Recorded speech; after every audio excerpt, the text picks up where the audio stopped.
कि बीजेपी जिस तारीख से आई है हमारे ऊपर जुल्म हो रहा है, इसमें कोई शक नहीं। अब जहां तक मुसलमानों को इकट्ठे करने का सवाल है तो ना तो तुम्हारी हैसियत है और ना खड़गे की हैसियत है कि मुसलमानों को इकट्ठा कर रहे हैं। खड़गे साहब, पहली बात तो आपको माफी मांगनी चाहिए, सियासी बात में आपको कुरान को नहीं शामिल करना चाहिए था। बात कुरान में लिखी है कि अगर आप नमाज पढ़ रहे हो और जहरीला सांप दिख जाए तो उसको मार दो। पहली बात तो ये बात कुरान में कहीं नहीं है। ये राहुल गांधी कहते हैं कि मैं दत्तात्रेय ब्राह्मण हूँ। गांधी जी ब्राह्मण तो नहीं थे, जहाँ तक मुझे पता गांधी जी बनिया थे। और मोदी जी आए, जुल्म हो रहा है। ये कब से चिल्ला रहे हैं? क्या जुल्म हुआ है आपके ऊपर? 4 चीजें गिनवाइए जो आपके ऊपर जुल्म हुआ है।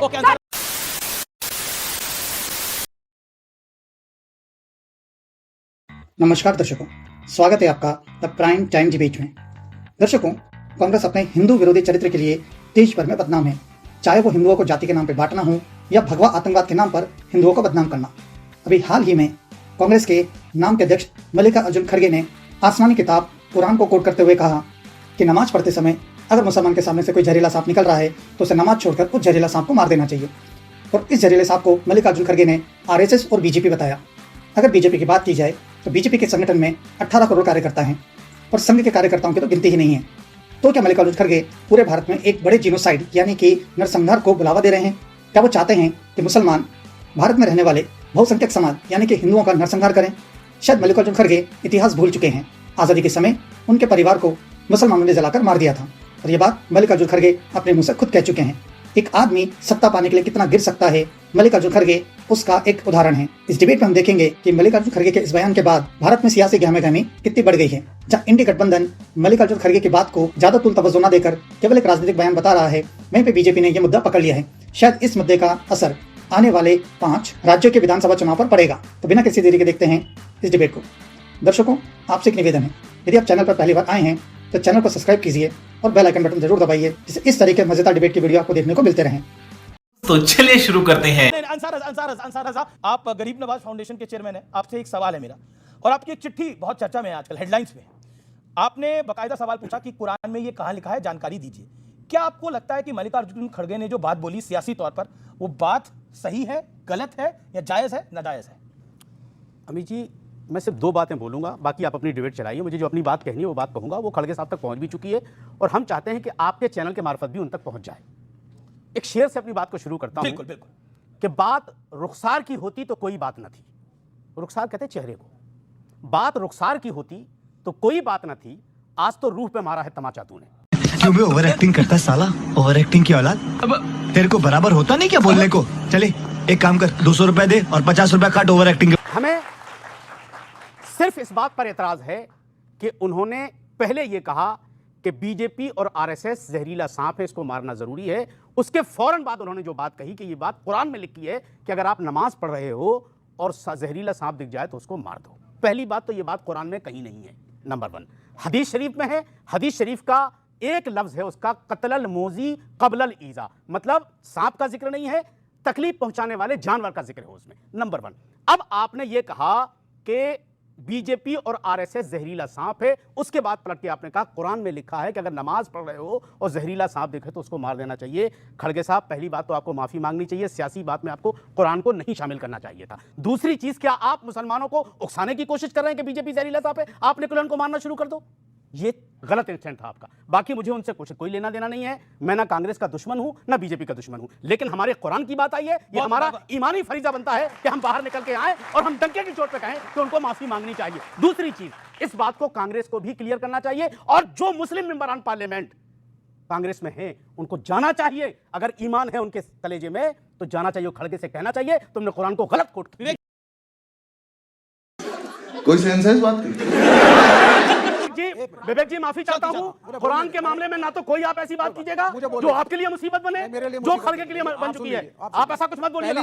अगर नहीं जानकारी है तो मत बोलिएगा। पहली चीज देखिए, वो कह रहे झूठ बोल रहे हैं मल्लिकार्जुन खड़गे। बिल्कुल झूठ बोला उन्होंने कुरान को। झूठ ना बोले, इतना हार्ड शब्द यूज ना करें। कांग्रेस के अध्यक्ष हैं खड़गे। तो फिर आप पूछिए खड़गे जी से कहां से लाए? अरे भाई मैं बोल लूं, मुझे 10 सेकंड बोलने दीजिए। अरे आप मेरे हिसाब से शांति उनसे जो गलती हुई है, आपने कहा गलती हुई है, गलती है, लेकिन गलती इंटेंशनल नहीं है, अनइंटेंशनल है। कोई बात नहीं, हम तो चूतिए हैं। पहली चीज। दूसरी चीज, बिल्कुल मैं खड़गे जी की एक बात से सहमत हूं, माइनॉरिटीज को इकट्ठा होना पड़ेगा, पॉलिटिकली इकट्ठा होना पड़ेगा। जब इस देश में राम के नाम पे राजनीति होती है, आपने प्राइम मिनिस्टर को कितने चिट्ठी लिखी? जब अयोध्या के नाम पे राजनीति होती है, आपने कितनी चिट्ठियां लिखी? जब एक जजमेंट आता है जिसके ऊपर लिखा गया, एक सेकंड, सुन लीजिए, एक सेकंड, जब राम मंदिर के नाम पे एक जजमेंट आता है, आपने चीफ जस्टिस रंजन गोगोई को कितनी चिट्ठी लिखी? ये चिट्ठियां तभी आपको याद आती हैं जब कांग्रेस और लेफ्ट और इंडिया अलायंस मुसलमानों को इकट्ठा करने की बात करता है, क्योंकि ये मुसलमानों को इकट्ठा करने के लिए, ये मुसलमानों को इकट्ठा करने के लिए ना, ये पोल पट्टी खुली है, एक्सपोज हुआ है ऑपोजिशन, मुसलमानों को इकट्ठा करने के लिए था ये असम और बंगाल के अंदर। That's hence disproves everything। दुश्मन सिर्फ बॉर्डर के उस पार नहीं होता, घर के अंदर भी होता है। अंसार रजा को आपने डांट लगा दी, अब वो आपका काम। डांटने की इनकी औकात नहीं है। मेरी बात सुनो, सुनिए, उन्होंने मेरा सिर्फ एक मकसद है, राम जी के नाम पे वोट कौन मांग रहा है? कुछ लोग मुसलमानों के नाम पे भी वोट मांग रहे हैं। मेरा मकसद सिर्फ मेरे कुरान का इस्तेमाल किया गया है, इसलिए मैंने तो बोला तो सही कि मुसलमानों को इकट्ठा होना चाहिए। मेरी बात, अब जहां तक मुसलमानों को इकट्ठे करने का सवाल है, तो ना तो तुम्हारी हैसियत है और ना खड़गे की हैसियत है कि मुसलमानों को इकट्ठा करने की। गजब बेइज्जती है। मुसलमान किसी के बाप का जरखरीद गुलाम नहीं अरे है, इस बात को समझ लो पहले अच्छी तरीके से। सुनिए, वो चाहे कांग्रेस हो चाहे भाजपा हो, मुसलमान किसी के बाप का गुलाम नहीं है। वो अकलमंद है, उसे पता है उसे कहां जाना है। खाओ माँ कसम। कि बीजेपी जिस तारीख से आई है हमारे ऊपर जुल्म हो रहा है, हाँ। इसमें कोई शक नहीं, लेकिन मैं इस बात पे तारीफ लेकिन करता हूं। Yes। सुनिए, मैं बता रहा हूं, इनका कोई पता नहीं कब कहां चल रही है। खेड़ा ही नहीं है। राधिका खेड़ा, मैं आपके पास आता हूं, आप काफी देर से आप नहीं बोली हैं। प्रश्न ये है कि जिस तरह की राजनीति हो रही है और जिस तरह की पॉलिटिक्स हो रही है, ममता बनर्जी कह रही है कि बीजेपी का बस का कुछ नहीं है करना, सिर्फ हवाई बातें कर रही है। क्योंकि जिस तरीके से यहाँ पे झगड़े हो रहे थे, और यही तो कांग्रेस चाहती है कि लोग आपस में लड़े। मल्लिकार्जुन खड़गे ने बयान दिया, मैं इसके बीच में नहीं बोली थी आदमी के, आप इनको कंट्रोल कर लीजिए। कम से कम एक महिला है, मौका तो दीजिए आप। कांग्रेस महिलाओं के कितने खिलाफ है वो पवन खेड़ा से लेकर यहाँ खड़े उनके प्रवक्ता ने दिखा दिया। पवन खेड़ा ने पहले हेमंत बिस्वा शर्मा जी की पत्नी के ऊपर वार किया, ये यहाँ पे खड़े होकर जब मैं बोलती हूँ इनके पॉपकॉर्न खेड़ा चमकती है। हाँ, मैं प्राउड खेड़ा हूँ और मैं जानती हूँ कि तभी मैं इनको छोड़ के आ गई लात मार के, गजब बेइज्जती है। क्योंकि वहां पे भी महिलाओं के साथ अत्याचार होता है। लेकिन यहाँ पे आपको याद होगा कि प्रधानमंत्री जी ने पार्लियामेंट में कहा था कि गांधी नाम चुरा लेने से कोई गांधी नहीं बनता। उसका एग्जाम्पल उन्होंने यहाँ दिया कि मैं मार डालूंगा। ऑफ कोर्स, अब आप बताइए, राहुल गांधी कहते हैं कि मैं दत्तात्रेय ब्राह्मण हूँ। गांधी जी ब्राह्मण तो नहीं थे, जहां तक मुझे पता है गांधी जी बनिया थे। और अगर उनके ग्रैंडफादर को गांधी जी ने अडॉप्ट किया है तो टेक्निकली वो भी राहुल गांधी कहते तो है कि वो मेरे परदादा लगे ना, क्योंकि उनके दादा को अडॉप्ट किया था। नाम तभी तो गांधी है ना। तो गांधी जी का नाम चुराने वाले गांधी जी की पार्टी मिसकोट ये रियलिटी है। वो आज मारने की धमकी दे रहे हैं, पानी इतनी हिंसा विच इज अनएक्सेप्टेबल। और यही बात सामने मल्लिकार्जुन खड़गे ने कही कि मार डालो, उनके लोग आज यहाँ पे कह रहे हैं। दूसरी बात, यहाँ पे फिरोज कगाई बड़ी बड़ी बातें कर रहे हैं, मैं इसको कोट करूंगा, मैं उसको मेरे को जानना ही नहीं, जो इस तरीके की मारने की धमकी देते हैं, चिल्लाते हैं, सोचते हैं कि वो आवाज दबा देंगे और किसी को भी मार देंगे, उनका नाम भी मैं याद रखने की मगर समझती। ये बार बार कहते हैं कि मैं अरे बोलते रहो, चिल्लाते रहो, टूटी तोड़ के प्रवक्ता से मुझे कुछ सर्टिफिकेट नहीं चाहिए। ये बड़ी अच्छी बात कही आप। सिंपल बात है कि आप जब मोदी जी को नहीं हरा पा रहे, घर घर में राशन है, घर घर में नल का है, सबको घर मिल रहा है, सड़क में शांति है, ये कह रहे हैं जब से मोदी जी आए जुल्म हो रहा है, ये कब से चिल्ला रहे हैं, क्या जुल्म हुआ है आपके ऊपर? 4 चीजें गिनवाइए जो आपके ऊपर जुल्म हुआ है। 4 चीजें, वरना यहाँ खड़े होकर माफी मांगे कि जुल्म हो रहा है, जुल्म हो रहा है, जुल्म आप करते हैं, हिंदुओं के खिलाफ आप लोग वकील खड़ी करते हैं, राम मंदिर ये कांग्रेस से नहीं है, ये उसी कांग्रेस के हिस्सा है।